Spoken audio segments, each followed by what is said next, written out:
All right, Shalom. I want to start off by giving all praises to Yahweh Bashim Yahweh Shai Bashim Rachak Wadash. Double honors to the apostles and elders of GMS who rule well, and honor and salutation to those of you who are of the hopeful elect and are out there teaching the word of sincerity and truth. All right, so I just wanted to talk about these protests that have been breaking out across the country. You've had people going to their local state houses and speaking out against the orders that have been put in place for people to stay at home to quell what's going on with this coronavirus.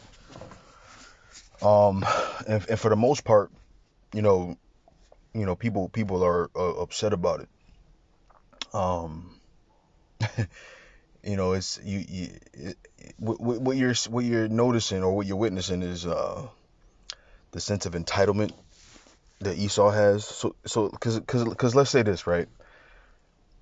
Let's say the coronavirus is real, right? Or let me not say it like that because there's something out there, but let me say it this way. Here it is, the coronavirus as it's being reported has taken thousands of lives and has and thousands more have been diagnosed with this disease, right? With this virus. Slack.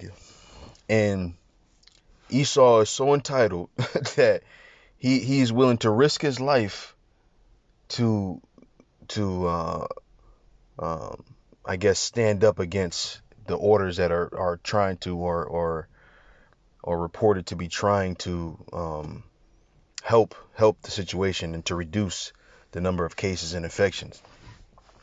And that just goes again to show the entitlement of Esau, man. They think that that they have Salakia.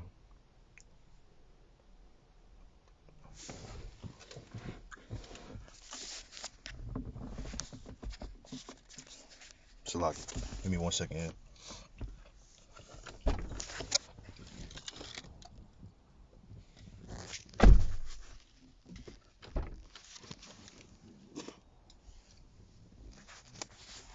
Again, they think that they think that they have rights and in all of this, and you're getting you're witnessing these good old Americans out there protesting, but it's all part of biblical prophecy, right? The scriptures tell us that this time would happen, and I always asked when you read, which I'll read here in just a minute, when you read Second Ezra the 15th chapter, when it talks about sedition, right? You I wondered what would cause the sedition, right? Because when you think of sedition, right? Matter of fact, let me show you something. Where'd I go? I think I was right here. I'll go back one. Yeah. So when you look at the definition, it says conduct or speech inciting people to rebel against the authority of a state or monarch, right? So I was always like, what is gonna make people protest, right? And here it is, lo and behold, it's right before our eyes. People are protesting against having to stay at home, talking about liberty and freedom and making us stay at home is slavery. Like Esau, he loves to play the victim when something is happening to him that he don't like. But join the club, man. We we've been restricted in this way on a daily basis. This is not something new to the nation of Israel. We've been restricted in this country and in this world for centuries, man. You know, so this is nothing new for us.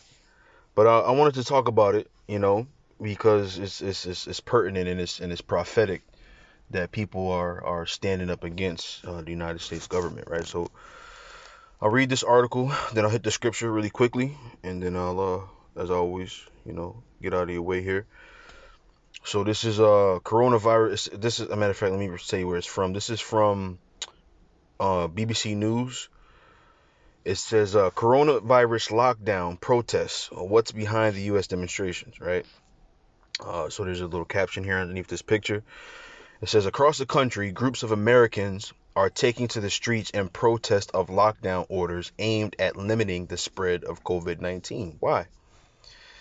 It says the U.S. now has over 761,000 cases and more than 40,000 deaths, with numbers still rising, which I think, let me see when this is from. April 21st, so a couple days ago. So I think as of today, I think it's in 800,000, if I'm not mistaken. I think I just looked at it. I don't think I looked at it earlier. I think that's the right number. It says the U.S. now has over 761,000 cases and more than 40,000 deaths, with numbers still rising, though signs have emerged that infection rates are slowing in some states.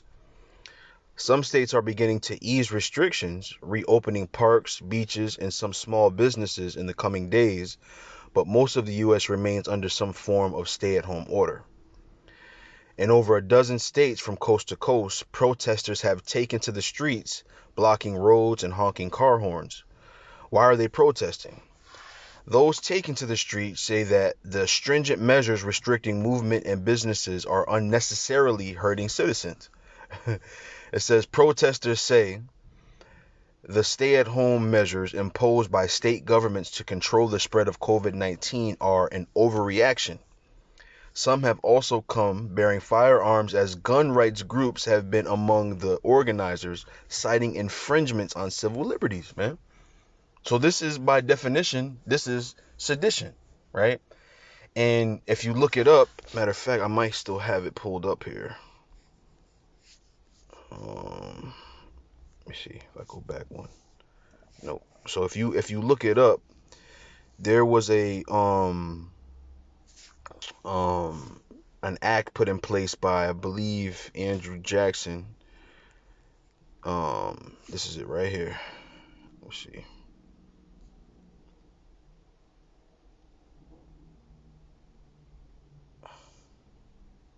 President Adams. Salaki. Give me 1 second. I think this is the one I read. Okay.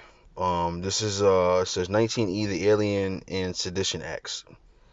It says no. What is this from? So I can say ushistory.org. Okay, it says no protesting the government, no immigrants allowed in.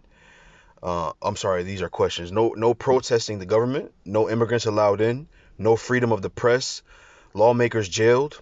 Is this the story of the Soviet Union during the Cold War? No.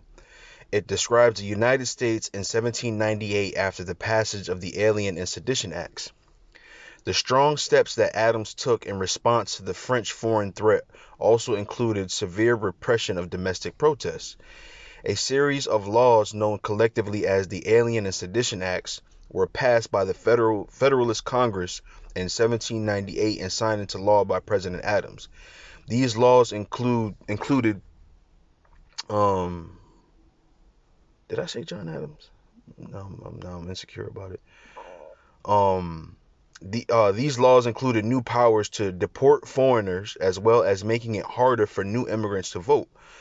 Previously, a new immigrant would have to reside in the United States for 5 years before becoming eligible to vote, but a new law raised this to 14 years.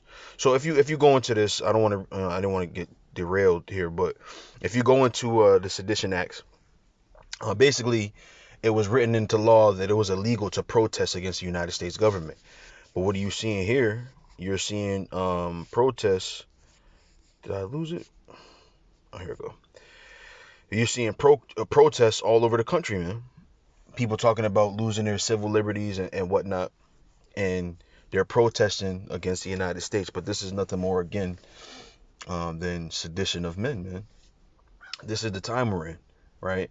And out of this, I believe, out of these protests are gonna the race wars are gonna start coming to pass as well. Because now the reason why the reason why these people, especially um uh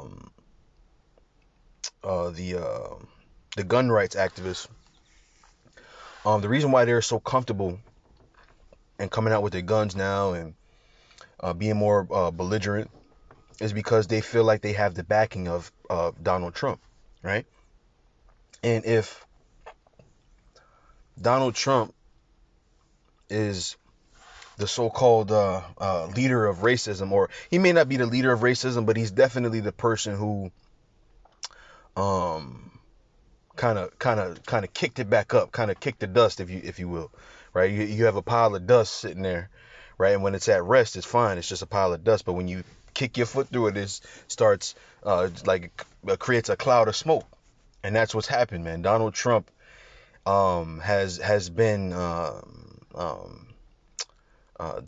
person who kicked up the dust, and now these regular everyday Joes with their guns feel more comfortable to do what they've been thinking anyway, and to be what they've been anyway. This is not a new thing. They didn't just all of a sudden Trump becomes president and they feel the need to, tote their guns and say the word nigger again.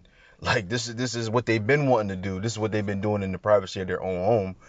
But America likes to paint this picture of benevolence, right? So they've wanted to fit into that picture of benevolence and tried to act like racism didn't exist anymore.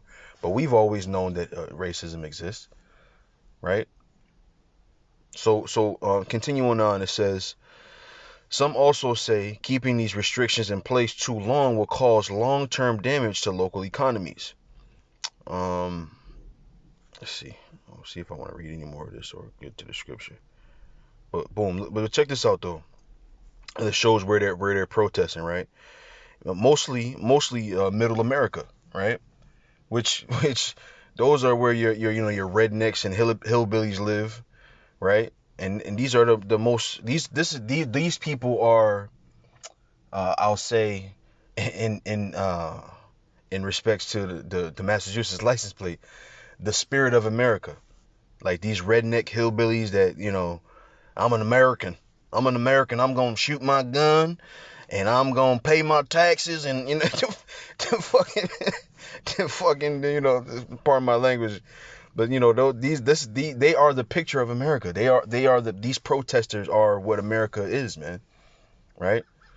So I want to go to the scripture here, and then I'll get out of here. This is I'll start at 15. This is 2 Ezra 15 and 15. It says, "For the sword in their destruction draweth nigh, and one people shall stand up and fight against another, and swords in their hands." And that's what's gonna happen, man. Right now, you've got these people protesting against the government, if you will, right? But pretty soon, it's gonna get ugly, man, between the races of people. And I'm inclined to say mark my words, but mark the words of the scriptures, man. The scriptures talk about that. The scriptures talk about there being race wars. This is why we teach that, and we're coming upon that time, man, where it's going like you if you look at check Esau, right? When you walk in through the store, if you have made it to the store in this time, and look how like he how standoffish he's been, right? Even these like square Edomites who normally would say hello to you when they see you or give you one of them tight-lipped smiles, they're now, feeling confident, right? Watch them. Watch them and you'll see. That's what's coming next, man. All right, so verse 16 it says, "For there shall be sedition among men, and invading one another. They shall not regard their kings nor their princes, and the course of their actions shall stand in their power," right? And that's what they're doing, right? The course of their actions shall stand in their power. They're taking matters into their own hands, and it's going to get worse. For those of you who are, the average American citizen who thinks that we're going to get past this, there is no getting past this. From this point forward, it's just going to get worse, man. Matter of fact, let me jump up. Let me see. Let me see. Start at verse 10 here. It says, "Behold, my people is led as a flock to the slaughter. I will not suffer them now to dwell in the land of Egypt. But I will bring them with a mighty hand and a stretched out arm, and smite Egypt with plagues as before, and will destroy all the land thereof. Egypt shall mourn, and the foundation of it shall be smitten with the plague and punishment that the Most High shall bring upon it. You see, it's not going to get better. This is it. This is, matter of fact, let me see. I think that's let me see.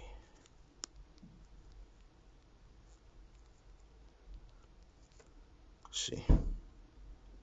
Yep, yep, yep. So when you go into, let me see. I'll start at 5 here. It says, "For many shall come in my name, saying, I am Hamashiach, and shall deceive many. And ye shall hear of wars and rumors of wars.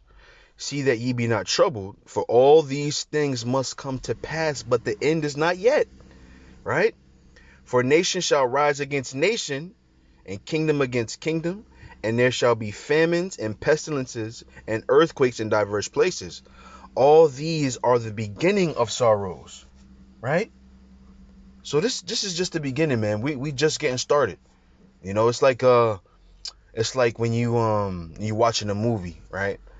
And you kind of you the action is getting started, right? And the action, but it hasn't quite reached the climax of the movie, right? It's the same thing, man. The action is just starting. We ain't reached the climax yet, man. We have not reached the climax yet. All of this stuff is just the beginning of sorrows, as it says.